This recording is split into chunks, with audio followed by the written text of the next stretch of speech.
Well, hello. Welcome to the podcast. Today, I'm going to hit record not only audio, but also video. And I just got through spending far too much time trying to figure out a background, a virtual background. And finally, I just said, no, this is one of these times where I need to stop trying to get everything just right and just record what's on my heart and get this out to you because I have a lot to say about perseverance. I've been thinking about what I want to say on the podcast this week, all week long. And the more I thought about it, the more I thought that perseverance looks different in parenting than what people might think. When you're talking about perseverance, you're not necessarily talking about pushing towards a goal and then reaching that goal and everything just falls into place because you've persevered. It's more like waking up each morning and showing up.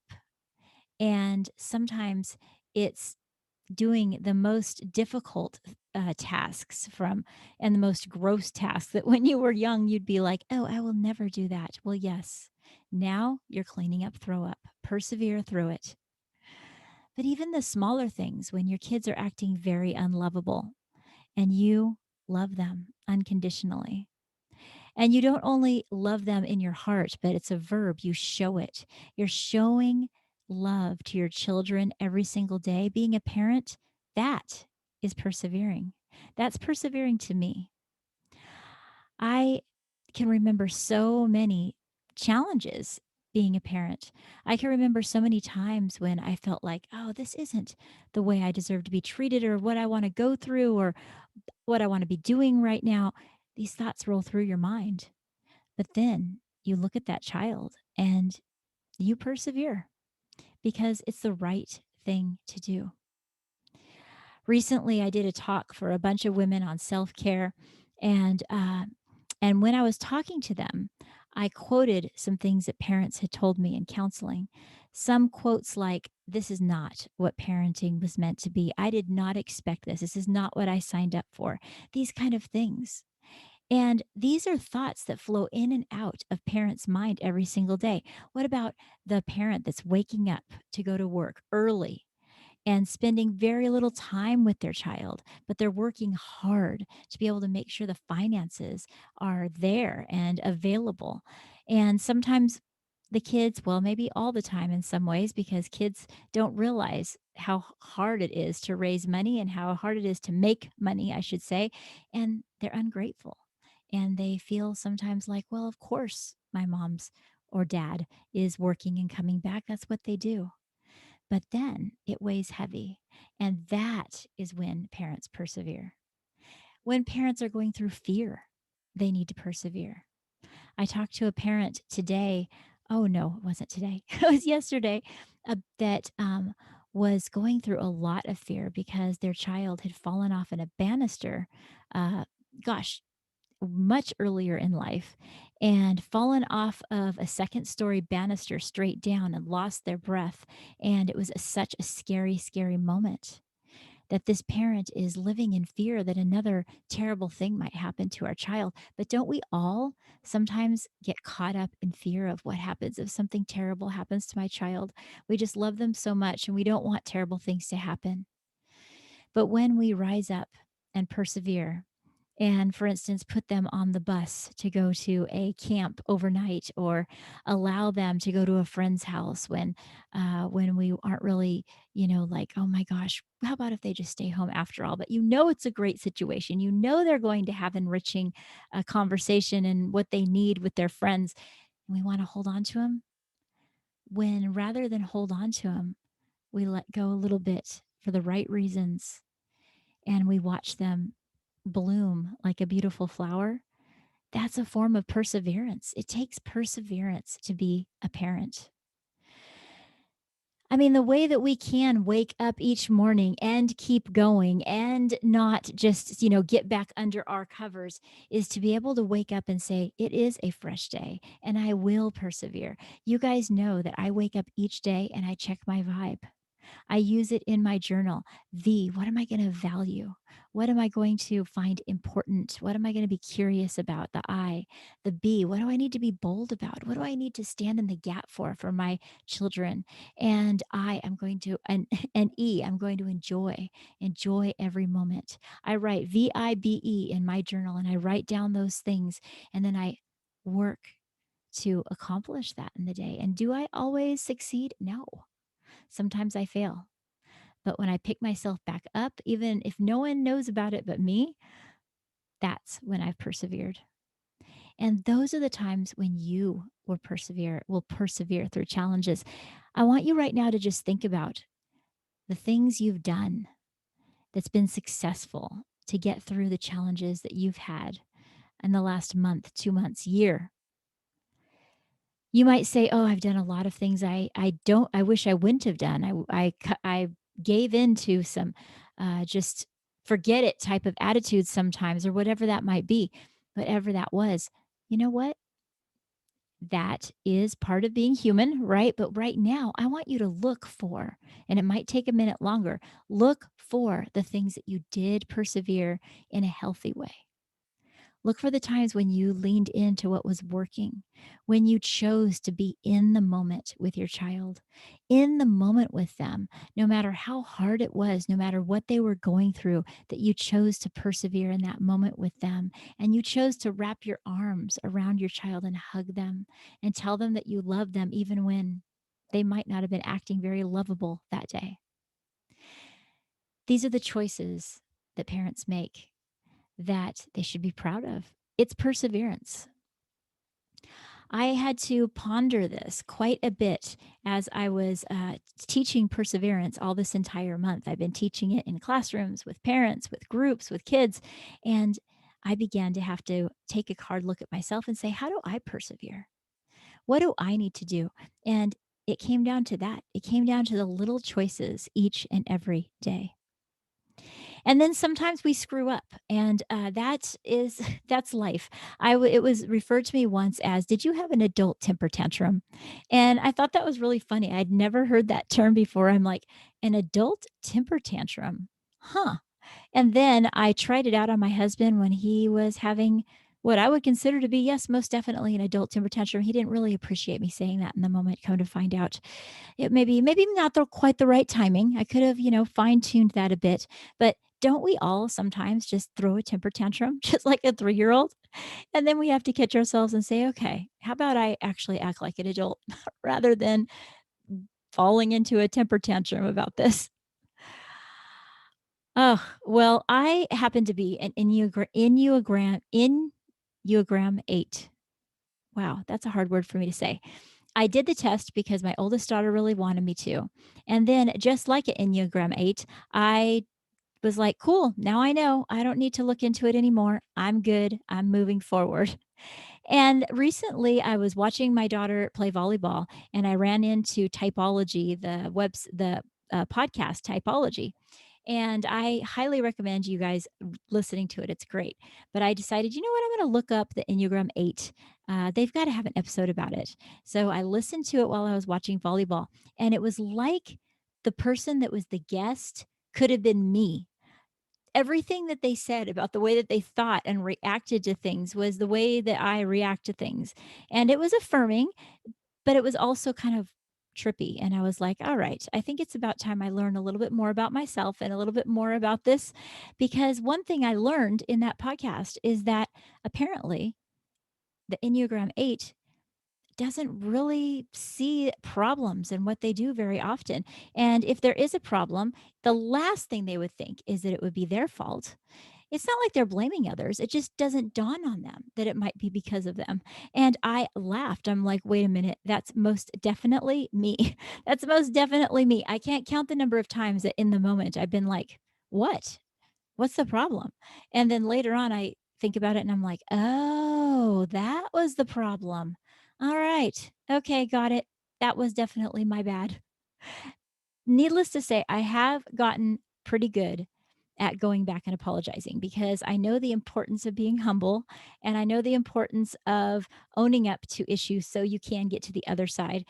and eaten that humble pie, if you will. I'm usually pretty good about that, but in the moment, I'm like, "What? What, I'm causing this? No." So, that might just be a little bit I need to dive into to get to know my own personality type, to be able to be a person that's continuing to grow in the right direction. Whatever your type is, I mean, hey, we'll learn together, right? Look into it, and maybe it will help us all grow and grow stronger into the best version of ourselves, right? Which is all what we're trying to do. But as I was thinking about that, I thought about all the many times in my growing up with my kids that there were micro moments that I wish I could go back and relive. Not only because maybe I would realize that I need to do it differently, but also because they're moments that are precious. You know, in my analogy of vibe, the last letter is E, and it's enjoy the moment. And I always pause on that and say, yes, I need to enjoy every moment. My middle daughter moved out of the house recently. And man, it just seemed to come too fast. But it's not as if I didn't expect it. I have to tell you that I remember distinctly a conversation when she was about 8, and she was daydreaming about what she was gonna do in the future, and she said, "Well, the main thing that I wanna do is live on my own and be independent, and I wanna be able to have the money that I can take care of myself and have fun and not be married or have kids, just be independent." And this would come up time and time again. So I knew that this is what this girl was in, within her heart, but I didn't want to believe it. I was like, oh, my goodness, no, she's probably going to grow out of that. And maybe she'll have an independent phase, but why doesn't she just stay home with me? And she started cosmetology school and was growing towards that independence and saving money. And then COVID hit. And of course, everything ended. And she was spending far too much time at home for her taste, being a 20-year-old, almost 21. She turned 21 during COVID. And I was just soaking in all that time when she had to be at home. I know some of you parents feel this way. Is like every single moment of that time, I was like, oh my goodness, they can't go anywhere. Where's my child? In their room. Where are they eating? At my table with me with dinner. That was precious, wasn't it? Well, as our independence started to grow and things started to evolve and change, and we were able to go outside, something interesting happened around January. I came down with COVID. And shortly after that, she came down with COVID. So here we were in a situation where we were in even closer quarters because we were the only two that could be around each other having COVID. And this, there was just all of these moments that were so precious that I know, as weird as it might sound, is that I'm kind of glad we had COVID together. I mean, don't get me wrong, it was awful. I don't want to have COVID again, but as we were recovering and we were staying inside and we were doing what we needed to do, we talked.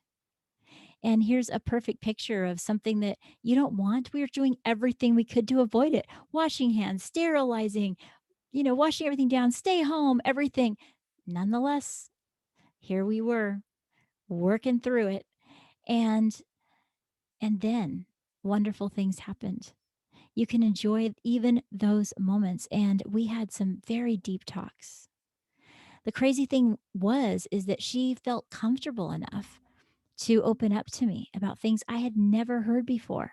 Things about her childhood, her teenage years, recent years of her being an adult that she had gone through and endured and challenges. And as much as it was heart wrenching to hear, I didn't even sometimes want to hear some of the sadder stories.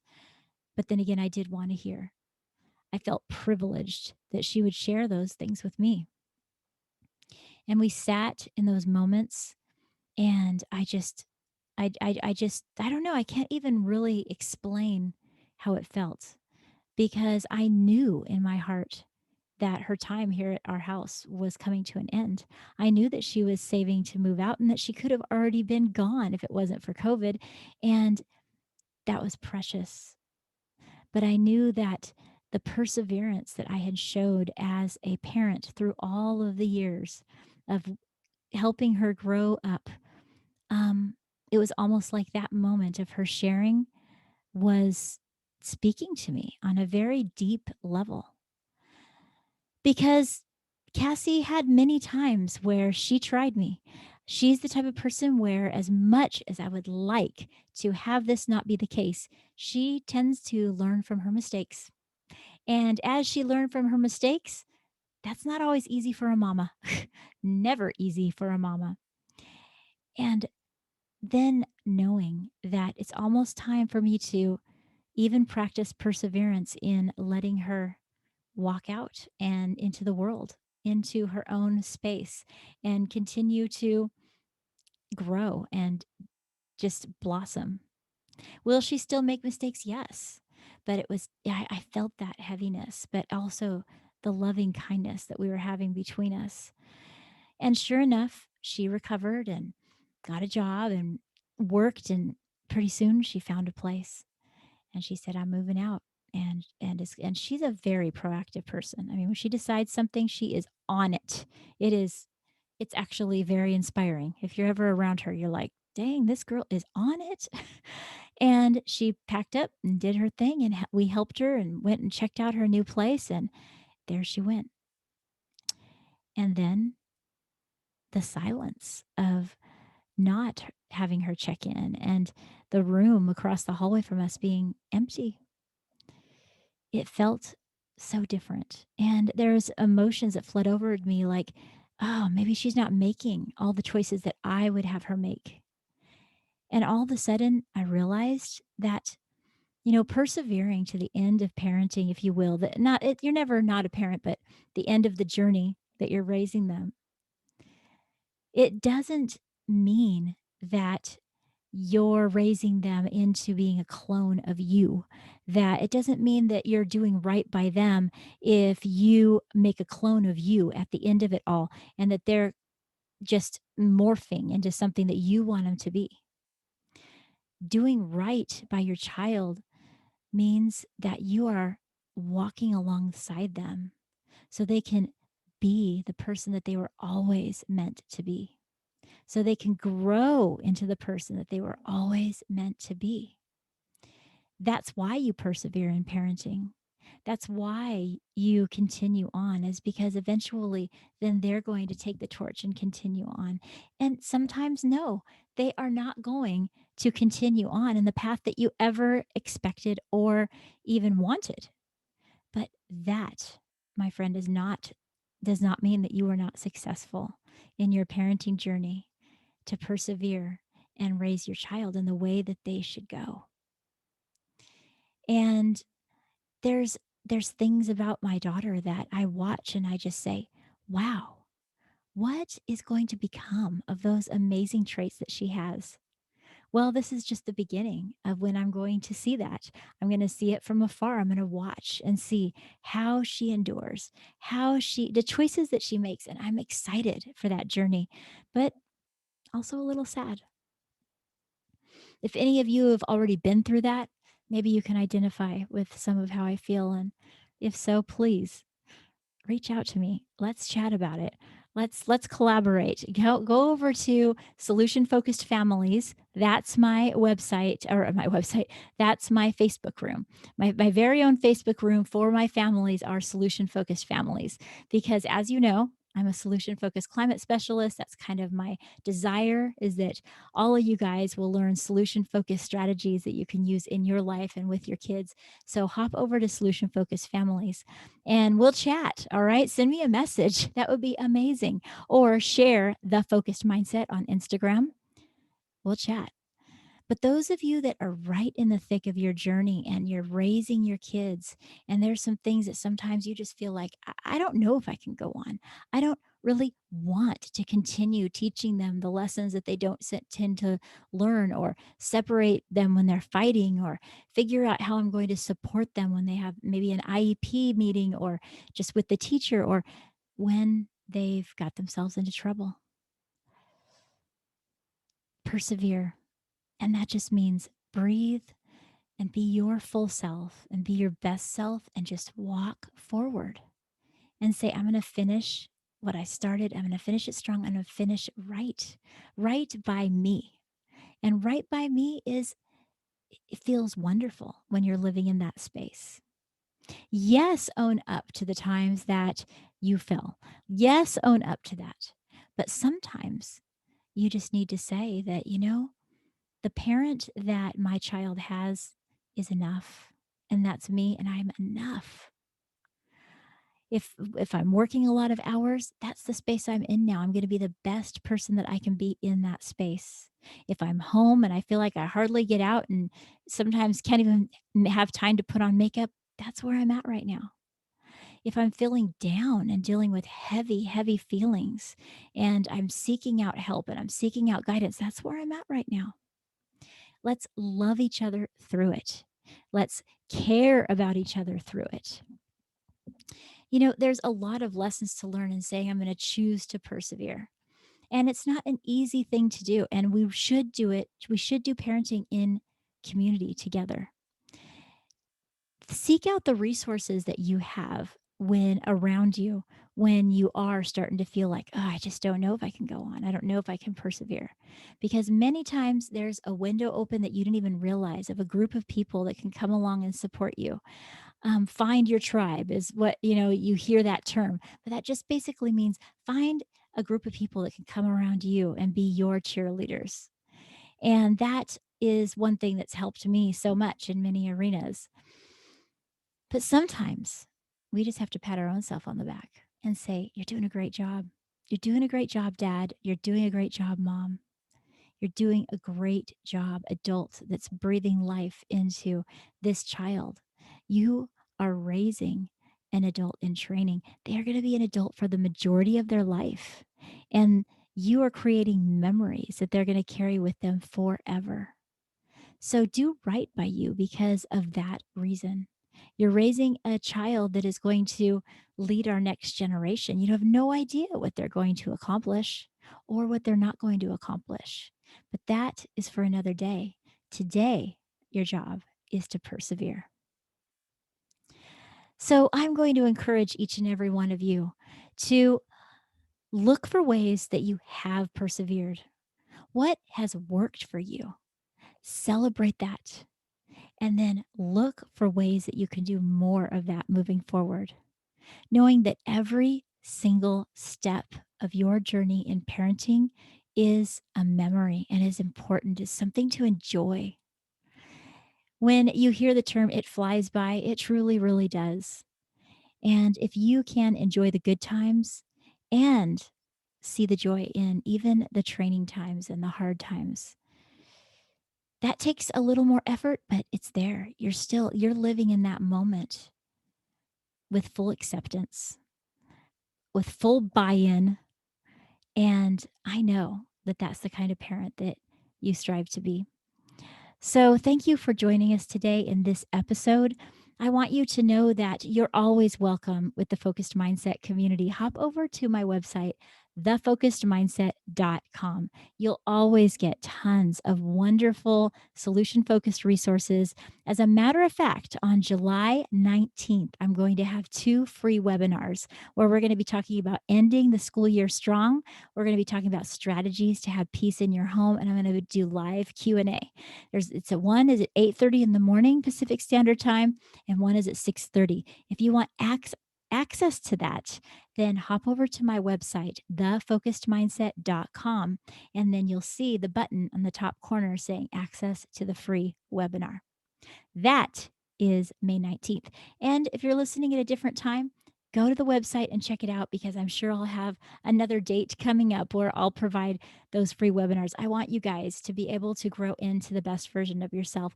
And I always appreciate you guys' feedback. There's a contact me page where you can leave me a voicemail or you can leave me an email, and let's just get the conversation going. I would love that. And I also want you to keep in mind that my new course, Conversations That Empower, is currently on the website for sale for you if you would like it. It takes way less than it takes these days to take a family out to dinner. Super reasonable. Um, when I put it out to the beta group, that was a lot of my feedback was, oh my goodness, this is such a reasonable price. but I want it to be easily accessible to any of you guys. This mini course, I do video training like I'm doing here, sort of, and then I do audio. So, audio and video. And then with all of the 5 steps to wonderful communication. It's called Conversations That Empower. It helps you. It helped me in that conversation that I had with my daughter when we were both having COVID. She had a lot to talk to me about. I used the skills in that course. I had actually just finished up the finishing touches on the course, and I used those skills. What happened? She opened up to me, and she opened up to me in some ways that she hadn't ever before. I was so glad that those principles were fresh in my mind. So, hop over to the website, thefocusedmindset.com, and feel free to share this episode. You just push share, put it wherever you'd like. I give you full permission to share it with anyone that might want to get some encouragement on persevering. Persevering as a parent, it looks a little bit different than some of our other perseverance, but keep on and keep doing your best and make this day the very best day possible. And until next time, keep in touch and take care.